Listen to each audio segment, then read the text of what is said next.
is what we're going to do. I'm going to say the word sponge. And you guys are going to say the first word that pops into your head, okay? Ready? 1, 2, 3, sponge. Sponge. Yellow. Sponge. That's mine. Okay, let's just try this. We're going to try this one more time, okay? Just clear your head, okay? So I'm going to say the word, and you're going to say the first word that pops in your head, okay? It might be sponge. Don't say sponge. Sponge! Damn it, focus! The sequel to last year's offseason is shaping up to be exactly like its predecessor, and that's a bad thing for the players, the fans, and the Iron Man franchise as soon as we get to my Iron Man analogy.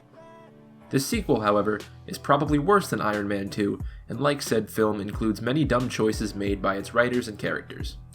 But first, if you're watching this video and you aren't a subscriber of the channel already, do us a favor and hit the damn button.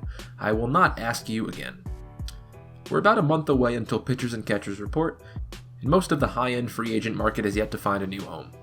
If I were to make a lineup with some of the free agents still available on the market, I would have Bryce Harper in right, AJ Pollock in center, Marwin Gonzalez in left, and my infield consisting of Mike Moustakas, Manny Machado, DJ LeMahieu, Yasmani Grandal up until the other day, and Wilmer Flores? I would even let Kimbrel close if he wasn't asking for a 6-year deal, which is exactly what every team is saying and why he's in this video in the first place. Speaking of players asking for ridiculous things, these kinds of actions, in my opinion, are the main reasons for this joke of an offseason, and the same goes for last year as well.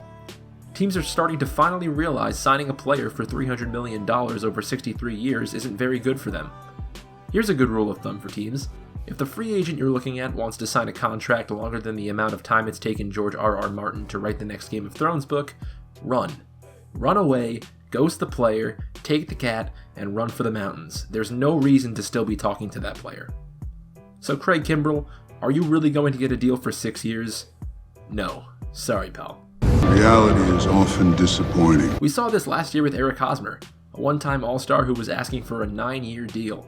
He did get 8 with San Diego, which sounds like literal hell for him. Let's check in on how that contract is panning out. Fielders converging. Who wants it? Hosmer! It goes behind him! Players nowadays are asking for as much as your ex-wife is after the divorce. An arm and a leg, the house, the bank account, and the soul. So why exactly do you want this separation? Well, Mr. Stoneberg, in a nutshell, the cat put me outside. I was banging on the door for like 20 minutes shouting, Wilma! I didn't hear you. Oh, there's no way you didn't hear me. I was in the shower. Bryce Harper, who we discussed last video, is finally realizing this too. You can't ask for $400 million when you've hit more than 30 home runs twice. Don't be stupid. You're going to be filthy rich either way, so stop inflating your ego just for the sake of inflating it. You're not going to be the highest paid player to ever walk the earth when you can't hit more than 30 home runs twice.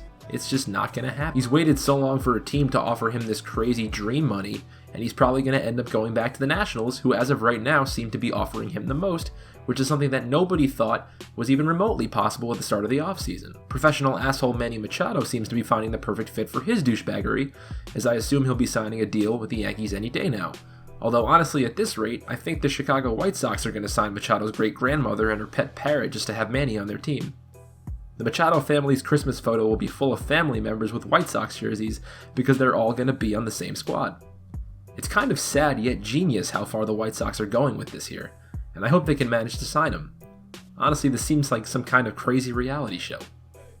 Some unsigned agents aren't in their status because of their insane asking prices, but just simply because the market hasn't moved quickly enough.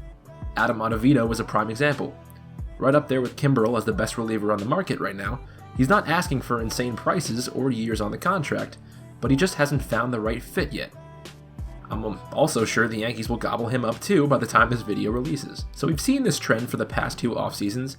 How can this be changed? Players need to start realizing the market shift and have to be the ones to be flexible in their asking price, because clearly teams will not be the ones to do that. If the ball were in their court, then they would have already signed where they wanted for what they wanted, but they're not.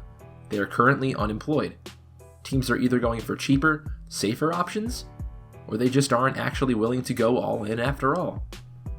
Players need to be more realistic with their statistics and stop making the offseason boring for fans.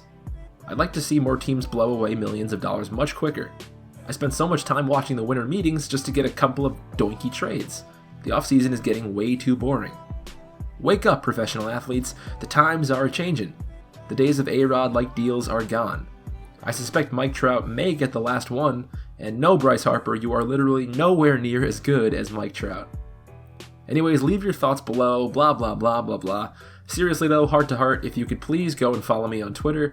I really want to grow on Twitter so I can get verified one day and subtweet people and have them be like, oh my god, he's so cool, and stuff like that. So I'll link it down below.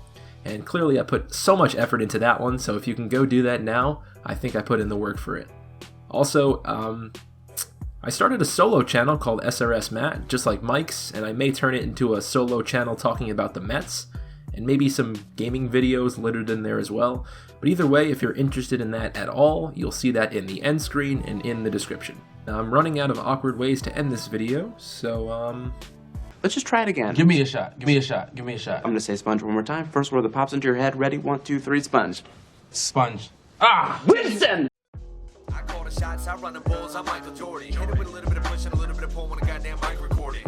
I bring the heat, I rep the east, I'm like the South. I don't even know what to do with the gold that I get, bitch. I'm Michael Phelps. I'm like LeBron, I get the gold, I'm Sherry Khan, yo, carry bronze. I'm Randy Moss, I'm Mary Khan. My game on Royce, I'm Barry Bonds.